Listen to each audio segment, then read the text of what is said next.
ವಿನಂತಿ ಮಾಡ್ಕೊಳ್ತಾನೆ, ಸಂತ್ರಸ್ತರ ಮನೆಗೆ ಬರಬೇಕು, ಅವ್ರಿಗೆ ಸಹಾಯ ಮಾಡಬೇಕು, ಅವ್ರ ಸಹಾಯಕ್ಕೆ ನಿಲ್ಬೇಕು. ಅವರಿಗೂ ಇದು ಏನು ಶಕ್ತಿ ಇದೆ, ಜಾಬ್ ಕೊಡುವಂತ ಶಕ್ತಿ ಇದೆ, ಸಹಾಯ ಮಾಡುವಂತ ಶಕ್ತಿ ಇದೆ, ಮಾಡಲಿ. ನಿನ್ನೆ ವಾಟ್ಸಪ್ ಅಲ್ಲಿ ನೋಡಿದೆ, ಸುನಿಲ್ ನಾಯ್ಕರು 5.5 ಲಕ್ಷ ಕೊಟ್ಟಿದ್ದಾರೆ ಅಂದೇಳಿ ಅವರಿಗೆ ಅಭಿನಂದಿಸ್ತೇನೆ. ಇನ್ನೊಬ್ರು ನಮ್ಮ ಉಮೇಶ್ ನಾಯ್ಕ್ ಅಂದೇಳಿ ಅವ್ರು 5 ಲಕ್ಷ ಕೊಟ್ಟಿದ್ದಾರೆ, ಅವ್ರಿಗೆ ಅಭಿನಂದಿಸ್ತೇನೆ. ಯಾರು ಇಲ್ಲಿ ಸಹಾಯ ಮಾಡ್ತಾರೆ ಪಕ್ಷಾತೀತವಾಗಿ ಅಭಿನಂದಿಸ್ತೇನೆ. ನಮ್ಮ ಉದ್ದೇಶ ಅವ್ರ ಕಷ್ಟಕ್ಕೆ ನಾವು ಭಾಗಿಯಾಗ, ಅಷ್ಟೇ ಉದ್ದೇಶ ಬಿಟ್ರೆ ಬೇರೆ ಏನು. ಮೊರೇನ್ ಕಟ್ಟಿದ್ದು ಇವತ್ತೊಂದು ದಿನದ್ದು ಅಲ್ಲ. ಇದು ಸಮಸ್ಯೆ ಇರೋದು ಹೆಚ್ಚು ಕಡಿಮೆ 2018-19. ಅದರ ಪ್ರಾರಂಭ ಹೈವೇ ಬಿಟ್ಟುಕೊಟ್ಟಿದ್ದು 2011. ಅದು ಶುರುವಾದದ್ದು 19-20ರಲ್ಲಿ ಶುರುವಾಯಿತು. ಅವಾಗ ಅಲ್ಲಿ ಕೆಲಸ ಮಾಡಲಿಕ್ಕೆ ಬಂದಿದ್ದ. ಆವಾಗ ಅದಕ್ಕೂ ಮೊದಲಲ್ಲಿ ಬರಲಿಲ್ಲ, ಟೌನ್ ಹತ್ರ ಬರಲಿಲ್ಲ. ಆ ಸಂದರ್ಭದಲ್ಲಿ ಕೆಲವೊಂದು ಮೀಟಿಂಗು ನಮ್ಮ ಸುನಿಲ್ ನಾಯ್ಕರೇ ಮಾಡಿದ್ದಾರೆ.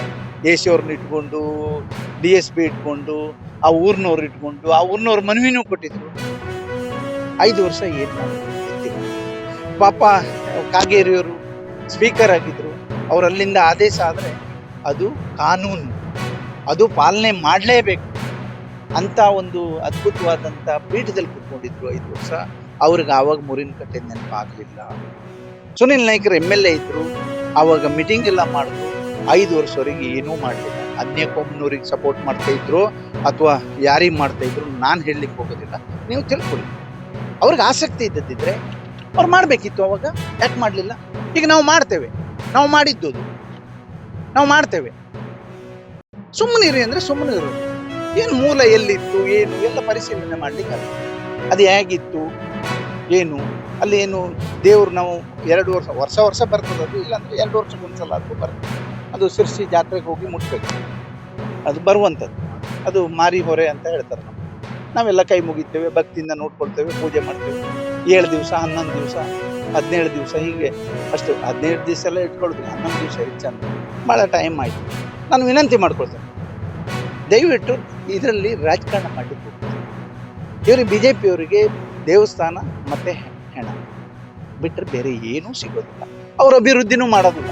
ಇಂಥ ಕಷ್ಟ ಸಂದರ್ಭದಲ್ಲಿ ಸ್ಪಂದಿಸೋದು ಇಲ್ಲ. 5 ವರ್ಷ ಸ್ಪಂದಿಸೋದು ಇಲ್ಲ. ಎಷ್ಟು ದೇವಸ್ಥಾನ ಕಟ್ಟಿದ್ದಾರೆ ಅವರು?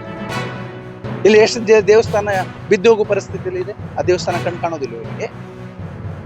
ಹೋಗಿ ಕಟ್ಸಿ. ನಾನೀಗ ಹೆಚ್ಚು ಕಡಿಮೆ 12.5 ಕೋಟಿ ರೂಪಾಯಿ ಕೊಟ್ಟಿದ್ದೀನಿ ದೇವಸ್ಥಾನ, ಎಲ್ಲ ದೇವಸ್ಥಾನ 13.5 ಕೋಟಿ, 13,75,00,000 ಎಲ್ಲ ಜೀರ್ಣೋದ್ಧಾರ ಆಗ್ತದೆ. ಇವರು ದೇವಸ್ಥಾನ ಕಟ್ಟುವವರಲ್ಲ. ದೇವಸ್ಥಾನ ಕಟ್ಟುವವರಿಗೆ ಇವರು ಉಪದ್ರ ಮಾಡಲಿಕ್ಕೆ ಇವ್ರು ಮಾಡ್ತಾ ಇದ್ದಾರೆ. ಇವ್ರು ನಿಜವಾಗೂ ಇದಿದ್ರೆ ಪಕ್ಷಾತೀತವಾಗಿ ಮಾಡಬೇಕು. ದೇವಸ್ಥಾನ, ಮಠ, ಶಾಲೆ ಪಕ್ಷಾತೀತವಾಗಿ ಮಾಡಬೇಕು. ಇಂಥ ಸಂದರ್ಭ ಪಕ್ಷಾತೀತವಾಗಿ ಮಾಡಬೇಕು. ಪಕ್ಷ ಯಾಕೆ ಬರ್ತದೆ? ಇವರು ನಾನು ಮಾಡ್ತೀನಿ ಅಂತ ಹೇಳಿದ್ರೆ ಇವರು ಗೊಬ್ಬೆ ಹೊಡಿರು, ಬೈದ್ರು. ಏನು ಬೈದುಗಳಿಗೆ ನಾನು ಸಣ್ಣವಾಗುದು. ನಾನು ಎಲ್ಲರ ಹತ್ರ ಬೈಸ್ಕೊಂಡು ಅದಕ್ಕಿಂತ ಹೆಚ್ಚು ಸಾಮಾನ್ಯ ಜನರು, ಬಡವರು, ಇಂಥವ್ರು, ಈ ಕ್ಷೇತ್ರದ ಜನರ ಆಶೀರ್ವಾದ, ಅವ್ರ ಆಶೀರ್ವಾದದಲ್ಲಿ. ಹಾಗಾಗಿ ದಯವಿಟ್ಟು ವಿಜೇಂದ್ರ ಅವ್ರ ಹತ್ರ ವಿನಂತಿ ಮಾಡ್ಕೊಳ್ತೇನೆ, ನಮ್ಮ ಅಶೋಕರ ಹತ್ರ ವಿನಂತಿ ಮಾಡ್ಕೊಳ್ತೇನೆ. ಇದು ದೈವ ಭೂಮಿ, ಇಲ್ಲ ಅನ್ಯಾಯ ಮಾಡಿದವ್ರು ಸಕ್ಸಸ್ ಆಗುದು. ಯಾರು ಸಕ್ಸಸ್ ಆದ ದಾಖಲೆ ಇಲ್ಲ. ಇದು ಪರಶುರಾಮ ಸೃಷ್ಟಿ ಮಾಡಿದ ನಾಡು ಇದು ನಮ್ದು. ಇಲ್ಲಿ ಏನಾದರೂ ದೇವಸ್ಥಾನದಲ್ಲಿ ರಾಜಕಾರಣ ಮಾಡಿದ್ರೆ ಸರ್ವನಾಶ ಆಗ್ತದೆ. ಯಾರು ಇರೋದಿಲ್ಲ. ನಾನು ಮಾಡಿದ್ರೆ ನಾನು ಹಾಳಾಗ್ತೀನಿ. ನಾನು ಏನು ಮಾಡಬೇಕು ಅದು ಕರೆಕ್ಟಾಗಿ ಮಾಡ್ತೀನಿ. ನಾನು ಆ ದಿನ ಹೇಳಿದೆ, ದೇವಸ್ಥಾನ ಕಟ್ಟುವವನ ಒಡೆಯುವವನ. ಇವರು 5 ವರ್ಷ ಏನೂ ಮಾಡಲಿಲ್ಲ, ಈಗ ಮಾಡುವವರಿಗೂ ಬಿಡೋದು. ಅದೇನು ಮಾಡಬೇಕು, ಹೇಗೆ ಮಾಡಬೇಕು, ಅದು ಕರೆಕ್ಟಾಗಿ ಎಲ್ಲಿ ಮಾಡಿದರೆ ಸರಿ, ಅದರ ಮೂಲ ಎಲ್ಲಿದೆ ಅಥವಾ ಏನು ಅಂದೇಳಿ ನೋಡಿಕೊಂಡು ಯಾರಿಗೂ ತೊಂದರೆ ಆಗ್ತಿದ್ದಂಗೆ ಮಾಡುವಂಥ ಕೆಲಸವನ್ನು ಮಾಡ್ತೀನಿ ನಾನು. ಮುಖ್ಯಮಂತ್ರಿ ಮಾಡುವಂಥ ಸಂದರ್ಭದಲ್ಲಿ ದಲಿತ ಮುಖ್ಯಮಂತ್ರಿ ಅಂತಕ್ಕಂಥ ಘೋಷಣೆ ಆಗಿದೆ. ಆದರೆ ನಮ್ಮ ಸಮಾಜದ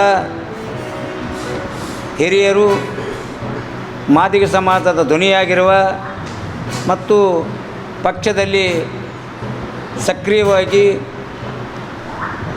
ಕಾರ್ಯನಿರ್ವಹಿಸುತ್ತಿರುವ ಮತ್ತು 7 ಬಾರಿ ಸಂಸದರಾಗಿ, ಕೇಂದ್ರದ ಸಚಿವರಾಗಿ ಮತ್ತು ರಾಜ್ಯದ ಸಚಿವರಾಗಿ ಕಾರ್ಯನಿರ್ವಹಿಸುತ್ತಿರುವ KH ಮುನಿಯಪ್ಪನವರಿಗೆ ದಲಿತ ಅಂತ ಮುಖ್ಯಮಂತ್ರಿಯಾಗಿ ಮಾಡೋದಾದರೆ KH ಮುನಿಯಪ್ಪರಿಗೆ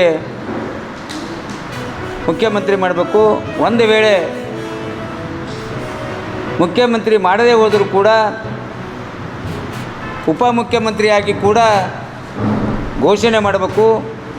ಯಾಕಂದರೆ ಅವರು ಸಮಾಜದಲ್ಲಿ ಮತ್ತು ಪಕ್ಷದಲ್ಲಿ ಬಹಳ ಹಿರಿಯರಾಗಿರುವುದರಿಂದ ಹಿರಿಯರಂತಕ್ಕಂಥದ್ದನ್ನು ಪರಿಗಣಿಸಿ ಪಕ್ಷ ನಿಷ್ಠಾವಂತ ಕಾರ್ಯಕರ್ತರಾಗಿ ಮತ್ತು 7 ಬಾರಿ ಸಂಸದರಾಗಿರೋದರಿಂದ ನಮ್ಮ ಮಲ್ಲಿಕಾರ್ಜುನ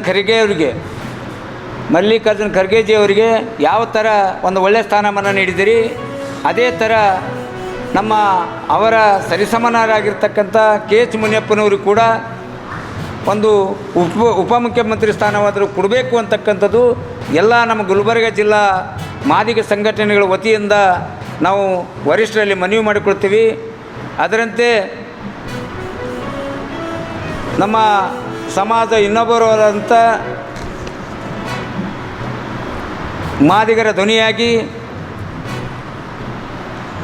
ಸಮಾಜದ ಚಿಂತಕರಾಗಿ ಮತ್ತು ಎಲ್ಲ ಜಾತಿ ಜನಾಂಗದ ಜನನಾಯಕರಾಗಿ